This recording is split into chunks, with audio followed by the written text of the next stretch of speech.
if there are any snitches in the group, we kill the snitches, and they fire shots out of a gun. Boom, and everybody is getting scared. April 21st, 2017. A group of men stand in a faraway field in the middle of Alabama. It is nighttime, and I am blindfolded. I have been told to place my right hand on the right shoulder of the person in front of me in line because that means brotherhood. The Brotherhood is the Ku Klux Klan, the United States' oldest and most well-known white hate group. This is one of their ceremonies. What they don't know is that one of them is an FBI undercover agent, and he's no lightweight. He's 6 feet 4 inches tall, 260 pounds covered in tattoos. His nickname is Hillbilly Donnie Brasco. He's gone undercover as a hired killer, a smuggler, and a weapons dealer. He's put dozens of people behind bars, from drug dealers to violent motorcycle gangs to child predators. He's become friends with and brought down biker gangs and neo-Nazis, people who are planning kidnappings, murders, and the complete breakdown of society. And when he was saying, "We're going on a camping trip," what he was really saying is, "We're going to kill somebody."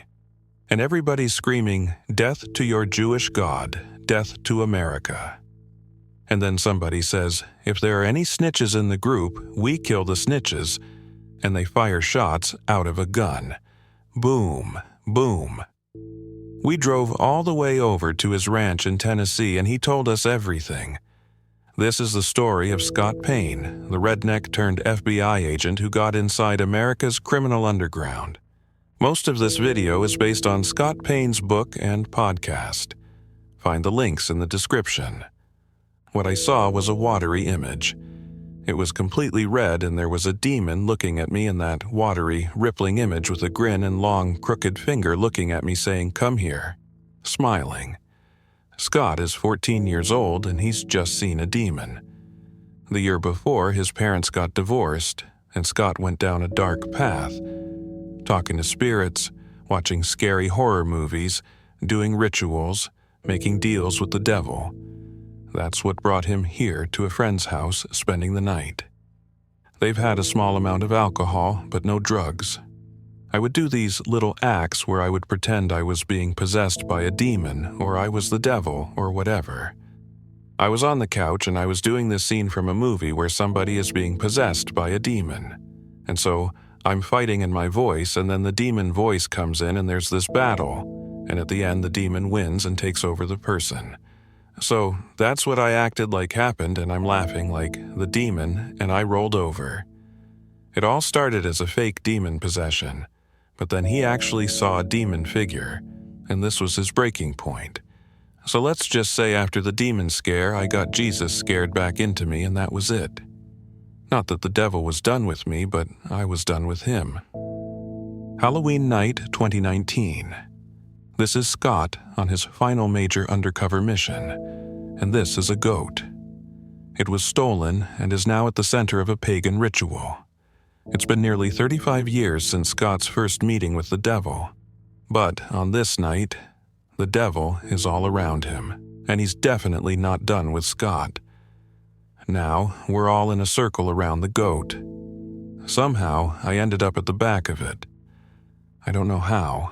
It was bad luck on my part, I guess. But I'm holding the legs of the goat. He's got this blade and he's bringing it up and bringing it down in a practice swing. Practice swing, practice swing.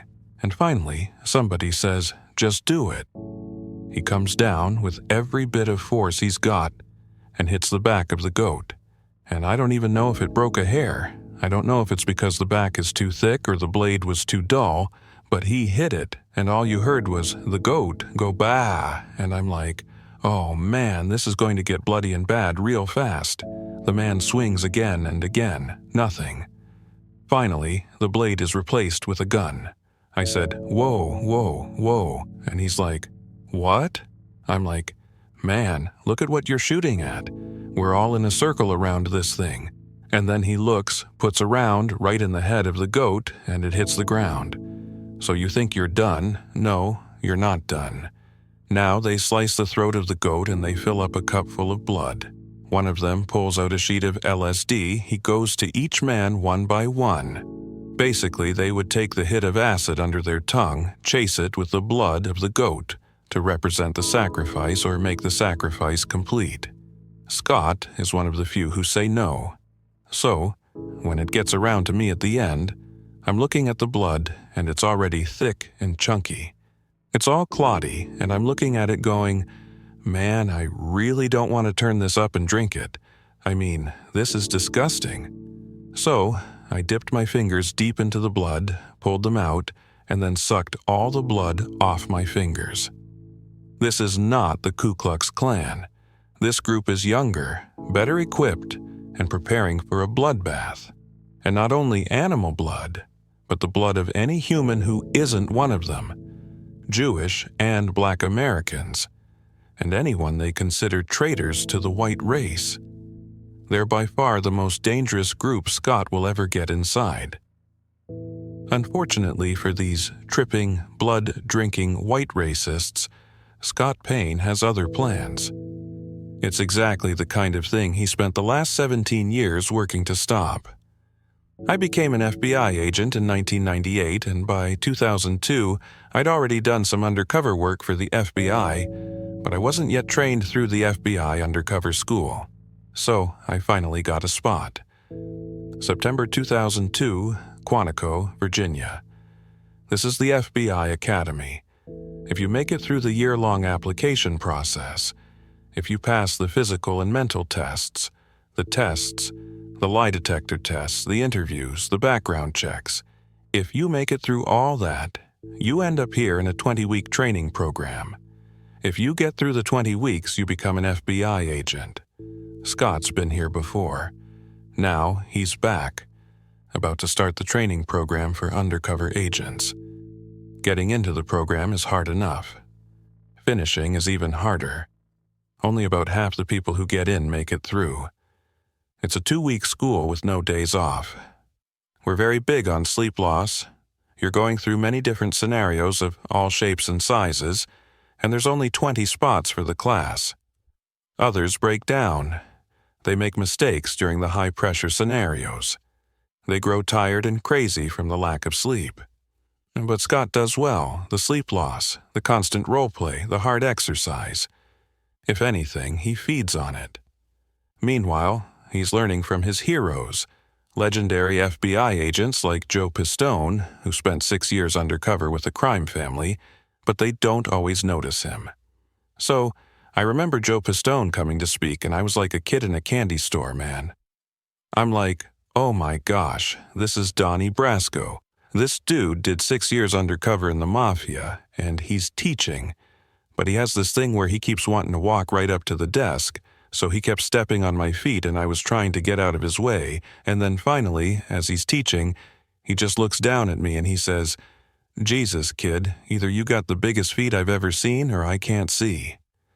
And he throws a couple of bucks on the desk because he's like still in mafia mode. He throws a couple and he goes, hey, go get yourself a shoe shine on me. And I just took my feet and shoved them under the seat, man. Joe Pistone may have scuffed up Scott's shoes. What neither of them could have known at the time is that Scott would go on to fill Joe's shoes. The FBI Academy trains agents to take down bad actors.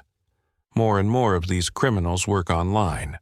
Scammers, identity thieves, fraudsters, the list goes on. Such criminals use your personal data, your name, your phone number, your email address, sometimes even health-related information. Most people aren't aware that their data has already been exposed and is being sold by data brokers online. Incogni helps solve this problem.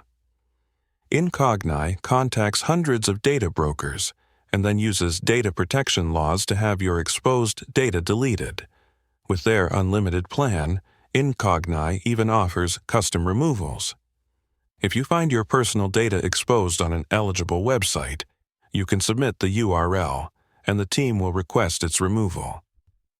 It may be impossible to completely disappear from the internet, but Incogni can help you become as invisible as possible. Incogni is offering viewers 60% off with the code. Just scan this QR code or go to the website. Remember, no tool can guarantee 100% removal. So, be careful with what you share online. So once I was trained as an undercover in the FBI, if you're looking on paper, I really didn't jump out. Scott doesn't have a fancy degree. He doesn't speak any foreign languages. His nickname is Big Country for obvious reasons.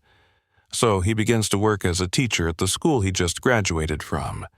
Unusual, but it got him noticed by the right people. I'm role-playing in these scenarios, and people that are there who were senior undercovers are watching, because they're trying to recruit for other cases, and that's how my name started getting out there.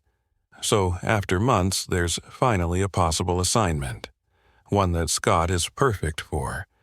Sure, he's a redneck with almost no foreign language skills, not suitable for many undercovers, but he has something most other agents don't. He doesn't need to pretend to be a tough misfit. He is one. He knows he'll feel at home where he's about to go, but he has no idea how close he'll grow to the criminals he's been assigned to get inside and how hard it will be to turn on them. People always have their own opinion of what undercover work is. Some people say it's acting, some people say it's lying. Basically, this is the definition of undercover work. You are building relationships that you're going to betray. Scott is on a mission, and his targets, these men, have just arrived. They're members of the Outlaws Motorcycle Club, the main rivals of the Hells Angels. They've been connected to drug trafficking, prostitution rings, money laundering. The list goes on, and they're known for violence against rival gangs. Getting inside them is very difficult. Scott Payne is here to do just that. But there's a problem. Part of the information Scott was given is wrong. He was told they wouldn't be wearing their colors. Obviously they are. Scott hoped to start a casual conversation, letting the topic of motorcycles come up naturally. But these guys are advertising their gang membership. He can't just go up and say, "Hey, you guys ride." His only choice is to make them come to him.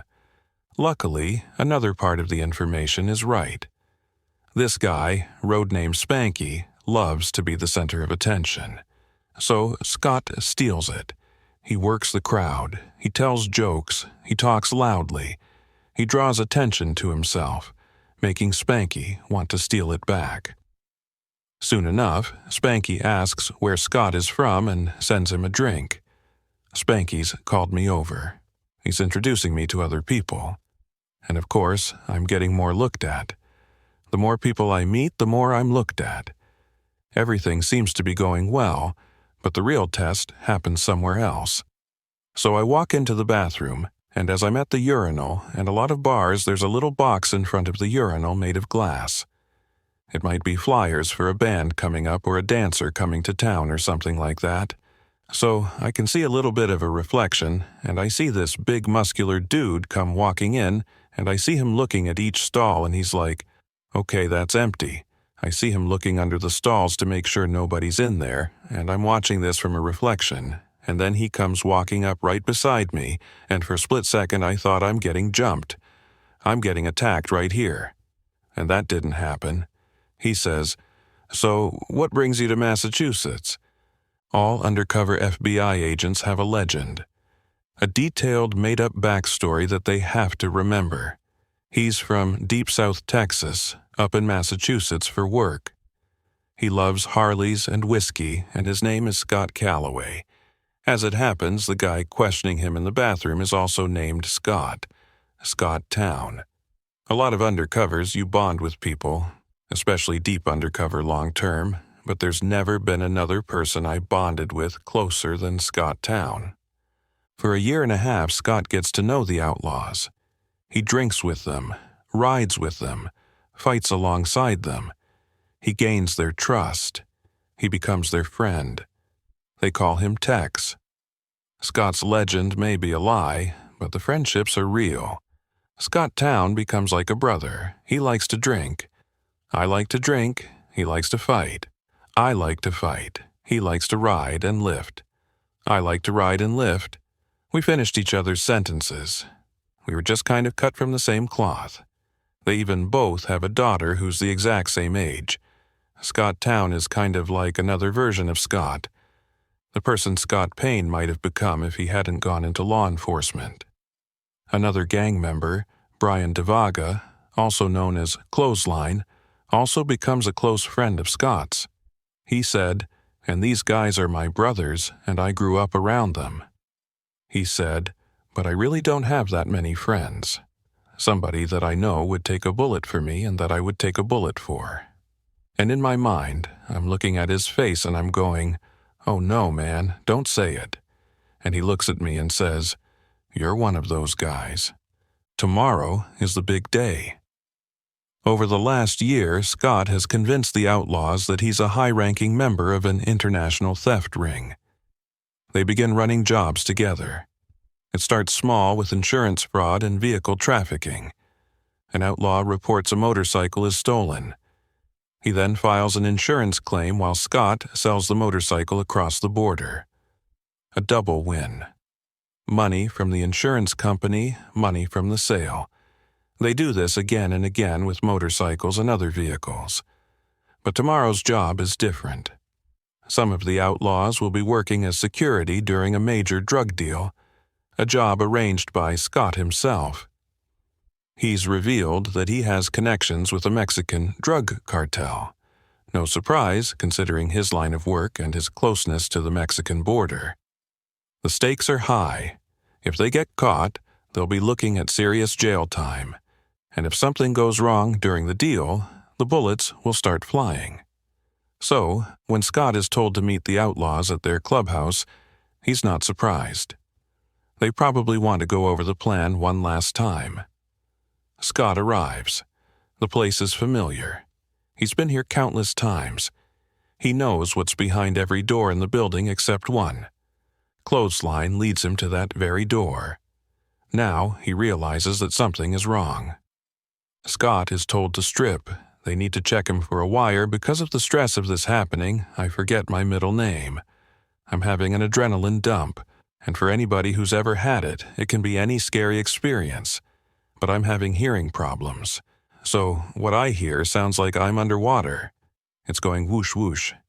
So it's slow. I need you to take all your clothes off. It's slowing down. I'm getting time going slow in my eyes. Everything I see is in snapshots. Click, click, click. I can feel my heart beating through my entire body. My hamstrings get weak. Now, Clothesline has told me to take all my clothes off. Here's what I'll tell you. If I'm not wired, it's just an embarrassing moment. I'm naked in a small crawl space with two guys with pistols. Problem is, I'm wired to the max. But they don't find anything. Scott's recording equipment is not taped to his chest, but in his clothing. So, my adrenaline starts calming down, and I'm starting to come back to normal, and I think I'm done. And I get my pants back up. I don't know if I have my boots on yet or not. And then Clothesline grabs a piece of clothing that I was wearing. And that piece of clothing has a recording device in it. And I'm watching him, and he starts going through the clothing nice and slow with his fingers. And I don't even know I do it, but there's a sound you can hear. You can hear me go, sigh, because I don't even know I'm doing it. And he looks right at it and misses it. And I live to fight another day. I live to fight another day. Two moving trucks enter the parking lot of the Brockton Holiday Inn. One is filled with drugs. The other is filled with money. A Mexican drug cartel is selling 40 kilograms of cocaine and 1,000 pounds of marijuana to Canadian buyers. The Mexicans aren't taking any risks. They've arranged an American security detail. The outlaws, watching at every entrance. 4 men in the parking lot there to provide protection, unload the drugs, and count the money. Everyone is armed and nervous. One false move and all hell could break loose. The deal is wrapped up quickly. The transfer is complete. All the money's there. The outlaws are especially relieved. They may be tough, but this is their first time working with a cartel. Now they'll get paid $15,000 for their services. Scott counts out the cash. He did it. He successfully tricked them. The cartel, FBI agents, the Canadians, also FBI agents. 8 months later, a hotel in Nevada. Scott's been lying low, running his undercover operations from far away. His outlaw friends think he's going through a divorce. In reality, he's been told he's overworked after having a severe stress-related panic attack. He's been ordered to take a 6-month time out. He's been teaching during this time. His current class, ironically enough, is called Undercover Stressors. All the students have gone to bed, but Scott's only just returned to his hotel room. It's early, 4 or 5 a.m. The drug deal back in November gave the FBI all the evidence needed to arrest and put in prison multiple outlaw members. But the operation has continued until today, the day of the takedown. Scott doesn't think he'll hear from any of them again, but then his phone rings. It's Scott Town, and he's worried. He's heard some arrests were made, and he wanted his friend to know about it. He says he's going to take a shower and gather more information. He'll report back. And the last words we spoke to each other were, he said, "I love you, brother." And I said, "I love you too." And that was the last words I spoke to him. And probably about 45 minutes after that, a SWAT team hit his house and he went to jail. In the end, 15 outlaws were arrested as a result of Operation Roadkill. One of them was sentenced to 21 years in prison. Clothesline got 12.5 years. Scott Town got 7. The outlaws never saw their friend Scott Calloway again. The Ku Klux Klan appeared after the American Civil War. From the very beginning, they were racist to the core, bringing terror and death to Black Americans. In the late 1800s, they whipped, tortured, and hanged politically active Black men, attacked their wives, shot their children, and burned their schools. Historians consider them to be America's first terrorist movement. Today, the KKK is still active, but only as a shadow of its former self. Fewer members, less power. However, burning crosses is still one of their favorite things to do, and they've stayed true to their roots. Naturally, as a terrorist organization, they have to act in secret. You might think that getting inside them as an FBI agent is not the easiest thing. So, you may ask yourself, how do you contact the United Klans of America? Well, it turns out the group I was looking at had a hotline. Scott starts talking to a guy named John Jack, a Klansman whose love for Jack Daniels earned him this nickname. Scott tells him he's got the number from a group of bikers he met at a gas station. It's a believable story. Scott looks the part, and his time with the outlaws taught him how to play it. Biker gangs and white racists often hang out in the same circles. Jack starts talking about this rally that's coming up. Vendors, burning crosses, country music, the usual. But there's a problem. He said, "I'm not going to lie to you, Scott. I had a band lined up, but the singer just got locked up, and I really don't know what I'm going to do about music." And I thought this could be my way in. And I said, "Did I happen to mention that I'm a musician and a singer?" I said, "Well, I'll tell you what I'll do. I'll bring my acoustic guitar and my sound system. When I get there, you can come meet me by the car. I'll play a couple of songs for you, if you think I'm bad." And he's like, "Oh, this is going to be great. It's going to be great." Scott doesn't know that he'd just signed up for something far more sinister. April 21st, 2017. It's the day of the Ku Klux Klan rally. I got lost multiple times until I finally drove up on this empty, lot fenced in the middle of nowhere. But it wasn't hard to spot because the Nighthawks, which would be the Klan members in all black who were the security force, are all standing at the gate with guns.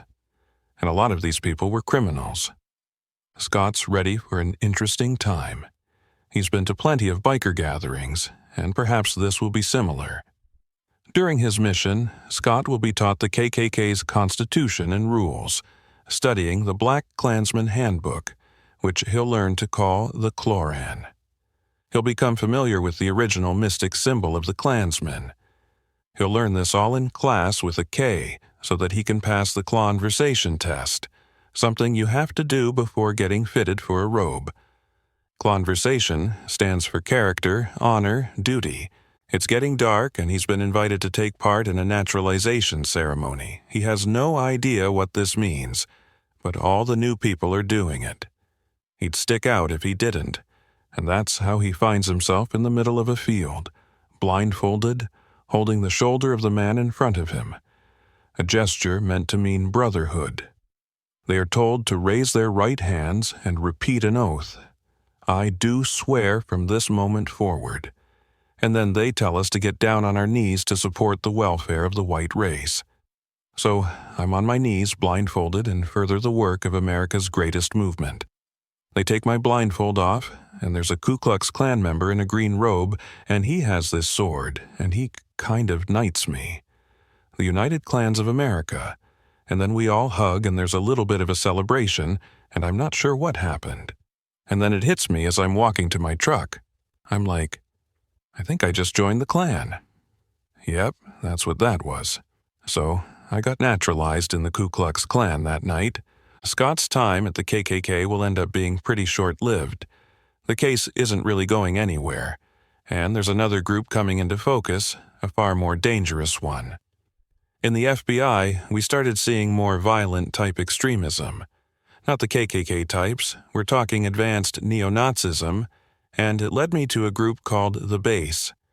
The Base mission will turn out to be far more extreme than anything Scott has ever seen. The network of violent white extremist group known as The Base. Violent neo-Nazi terrorist paramilitary group called The Base. On August 11, 2017, crowds of people marched through the campus of the University of Virginia in Charlottesville, chanting racist and anti-Jewish slogans.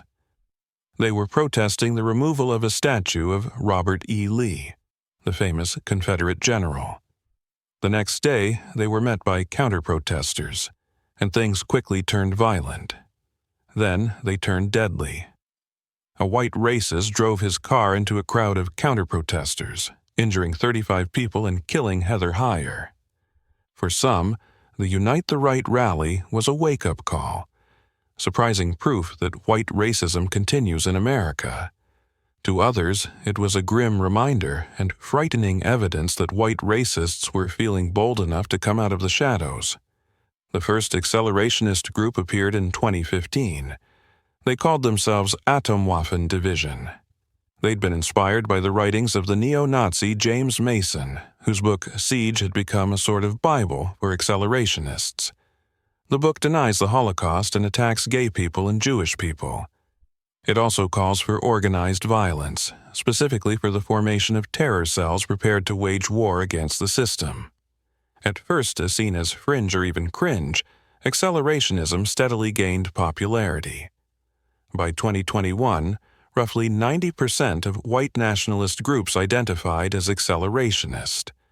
That same year, the U.S. Director of National Intelligence identified racially motivated violent extremists as the most deadly domestic terrorism threat.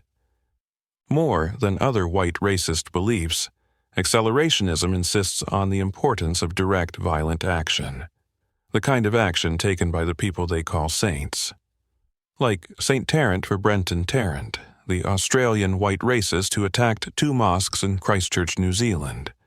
He killed 51 people. Or St. Roof for Dylan Roof, who killed 9 people, all black, during a church service in Charleston, South Carolina. This is the kind of action accelerationists believe in. Action that will further break down society that might finally lead to complete chaos. They are clear about this. Roof, for example, said he'd hoped to start a race war. Failing that, though, the purpose is to inspire more violence, which is exactly what such attacks have done. Scott Payne just signed up on Facebook. He's about to publish another racist post. His goal is to get banned, but nothing happens. A fellow agent points out that he doesn't have any friends. He adds a few people and that does it. He's quickly kicked off. Okay, well done. Next up is Gab, a social networking site well known for allowing far-right users. He participates in forums with names like Whites Only. This will further build his credentials. On July 15th, 2019, he writes an email. "I've been seeing your stuff and I'm definitely interested. Survival and self-defense. I like it." The next day, a ping. "Thanks for contacting the base. You can learn more about us on our official Gab account. If you're interested in joining, please provide the following info to begin the vetting process."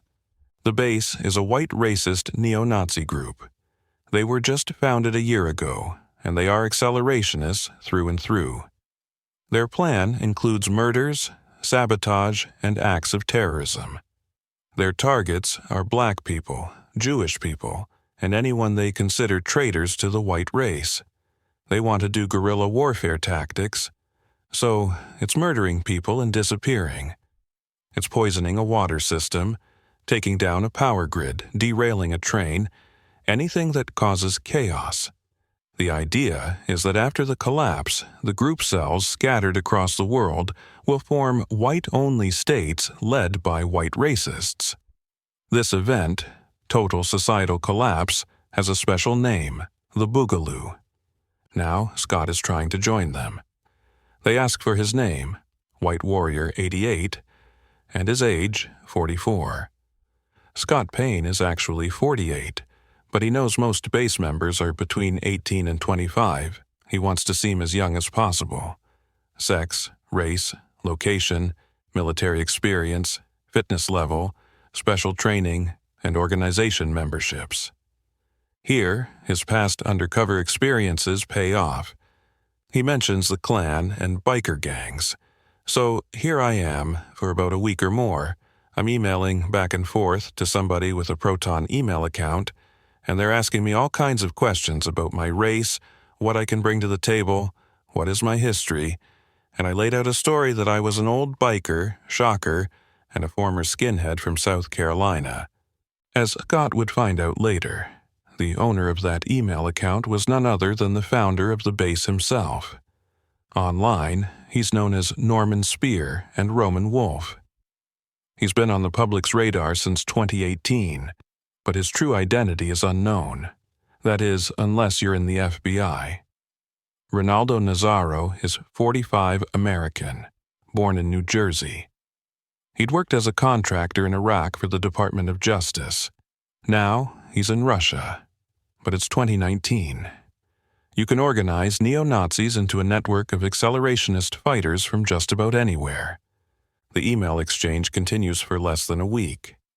Then Scott is invited for a phone interview. It's supposed to take 30 minutes but ends up lasting an hour. Now, both Scott and the base have a 24-hour grace period. After that, Scott will need to make the decision. Does he truly want to join? I pass the test, and they bring me in. And they asked me, "Hey, where are you located?" And I said, "In East Tennessee." And they said, "The closest cell to you is in North Georgia." That's where Scott will have to pass one final test, an in-person vetting session. August 2nd, 2019, Rome, Georgia. To Scott, the men look more like boys. He knows that one of them is the leader of the base's Rome cell, but that's it. They tell him to step out of his truck. Scott isn't wearing a wire. He knows they'll check. But hidden in his truck is a tracking device put there by his case team. As long as Scott is near his truck, his team will be able to find him. I step out, shake hands or whatever, and he says, "Hey, I need you to put your phone in airplane mode." And I said, "Okay." He pulls out this wand thing that I'd never seen before. It looked like a Geiger counter. It had a big triangle on it, lights all over it. He wands me, and I pass because I'm fine. I don't have anything. Then he starts wanding my truck. No big deal until he starts going to the back driver's side of my truck, which is where the case team placed my tracker. That thing he's holding in his hand starts going crazy. The closer he gets to the back of the truck, it starts beeping, beeping, beeping, beeping, beeping, beeping. I see colors going on it. I'm like, "Oh no, man. It's picking up the tracker." Scott gets ready for a fight. He's alone. His team knows where he is, but they have no idea something is wrong. But he gets lucky. The other guy wonders if the device is picking up the power lines, and he walks over and it goes crazy, and he's like, "Dang it, yeah, whatever." He says, "Yeah, it's the power lines. Hey, follow us to another location." Scott has to act fast. He has to get the tracker turned off. And I'm calling the case team and I'm like, "Hey, you need to shut that tracker off." And at first they're like, "Well, we can't shut it off." And I'm like, "You have to shut it off." And they're like, "Well, if we shut it off, we're not sure. What if we can't get it back on and we lose you?" I said. "Here's what I'm telling you. Whatever they have is picking up the tracker. If you don't shut it off, this is going to be a very fast undercover because it's going to be over as soon as we get to where we're going." They arrive at an abandoned concrete plant. And I'm thinking to myself, oh, this is great. How many movies have I seen where somebody's killed in an abandoned concrete plant? I hope they got the tracker off. They pull out the wand. They wand me, and I passed. Scott is in. By this point, Scott's been around the block, the outlaws, the Ku Klux Klan, but nothing could prepare him for what comes next. Scott has been with the base for over 2 months now. As a boy, he loved camping with his parents and friends. He'd explore the woods, go fishing. But the camping trip he's just been invited to isn't like the ones he used to go on. The list of things to bring contains some unusual items: weapons, ammunition, and the same kind of camouflage, fleck tarn, worn by the German military. This is no ordinary camping trip. This is a hate camp, an extended training session to prepare members for the Boogaloo. Hand-to-hand combat, weapons drills, grappling. By now, Scott has attended a number of similar training sessions, but this one is different. It's longer, 3 to 4 days, and it's bigger with base members coming in from around the country: Texas, Alabama, Michigan, Delaware. He's familiar with many of the men he'll be camping with. At least he knows most of their online fake names. Can't Go Back, Punish Snake, Dimma, Big Siege, Zoomart, all from out of state. And of course, he knows his fellow Georgia cell members, Helter Skelter and Pestilence, who vetted Scott back in August with the cell leader himself, TMBB, the militant Buddhist. Everyone knows Scott by his code name, Pale Horse. When you're an undercover agent, some cliches are true. Scott has learned to expect the unexpected. Yet, he fails to expect what would happen at the Halloween hate camp. I wake up to a pounding on my window. Pale Horse, Pale Horse, you gotta wake up. You gotta wake up. I'm like, "What's up, man? What's going on?" They're like, "Hey, you gotta get out here and see this."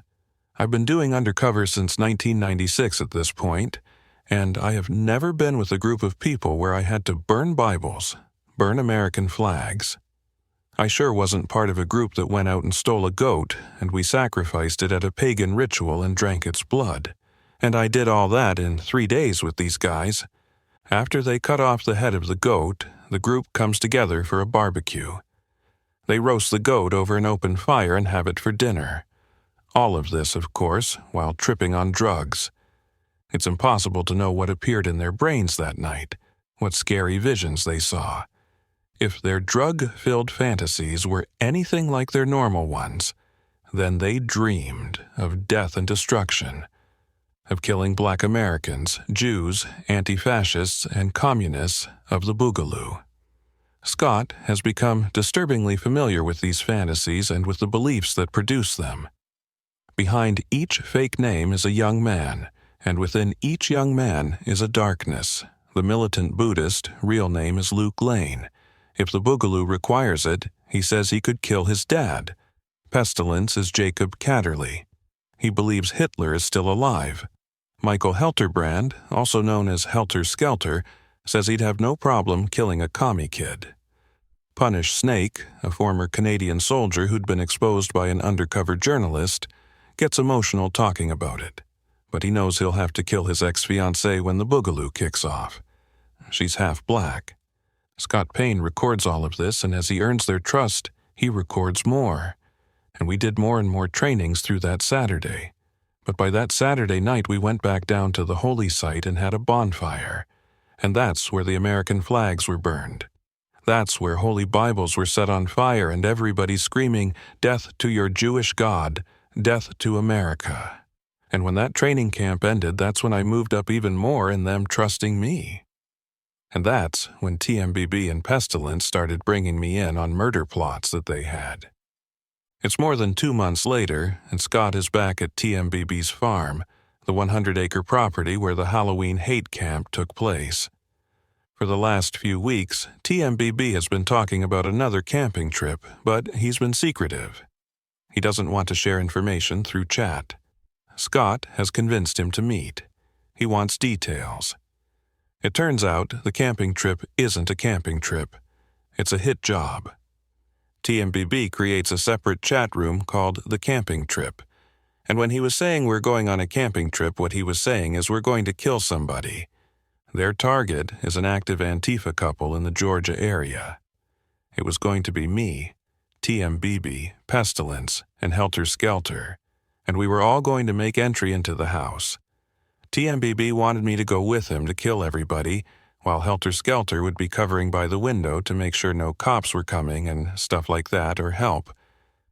And then Pestilence was going to set the house on fire. But in the planning of everything, at one point Helter Skelter says, "Hey, if you don't mind, I'd like to pop my cherry on this one." That confused me because it means something completely different to me, and I'm like, "What do you mean?" And he said, "I would like to actually put a bullet in somebody's head as well." After checking out the house, they begin the next phase of the murder plot planning.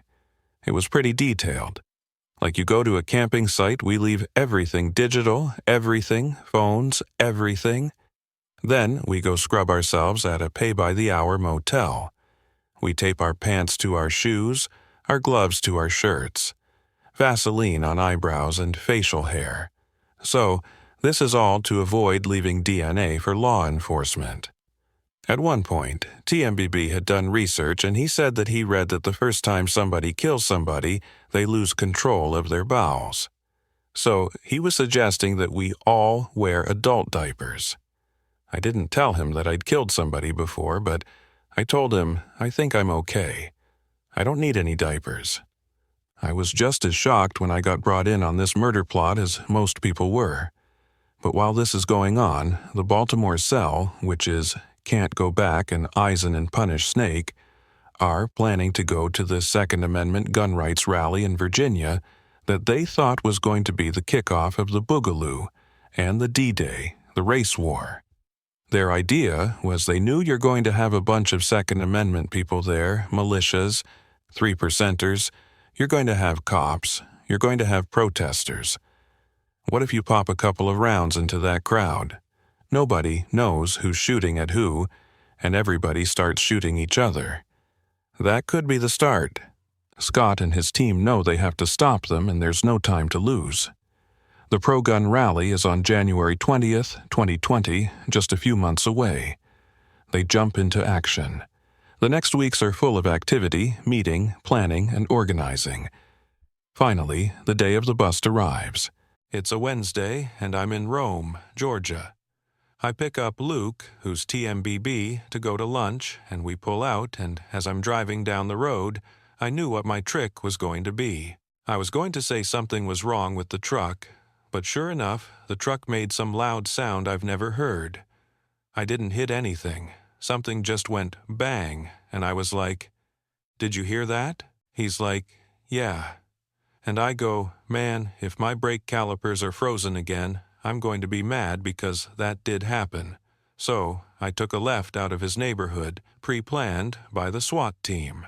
And I pull up tight to a fence, and as I go, "Hey, I'm going to get out and check the truck." So I'm walking around the back of the truck. Another vehicle pulls up. He doesn't know who they are. I know who they are. They're part of the case team. And the guy says, "Hey man, you need any help with that?" And I look up and I'm like, "Oh my gosh, I can't believe it's you. What are you doing in Rome, Georgia?" He goes, "What are you doing here?" I was like, "Man, I haven't seen you." And as I'm doing that, there's the distraction. Here comes a bearcat with a SWAT team over the hill, coming down the hill fast. But Luke's looking at me, not at the car coming. And when that thing is coming, I jump in the back of the agent's truck and I'm like, go, go, go. And you could hear the SWAT team giving commands. And luckily, the arrest went down without a problem. The next morning, SWAT teams arrested Can't Go Back and punish Snake. Basically, we kind of tore down the base. Luke Lane, also known as TMBB, was sentenced to 6 years in prison. Jacob Caterly, Pestilence, got 13. William Bilbrough got 5. Patrick Matthews, Punish Snake, and Brian Lemley, Can't Go Back, got 9 years. According to a recent Guardian article, the base is enjoying a comeback. Its founder, Ronaldo Nazaro, continues to live in Street, Petersburg. Scott retired in June 2021.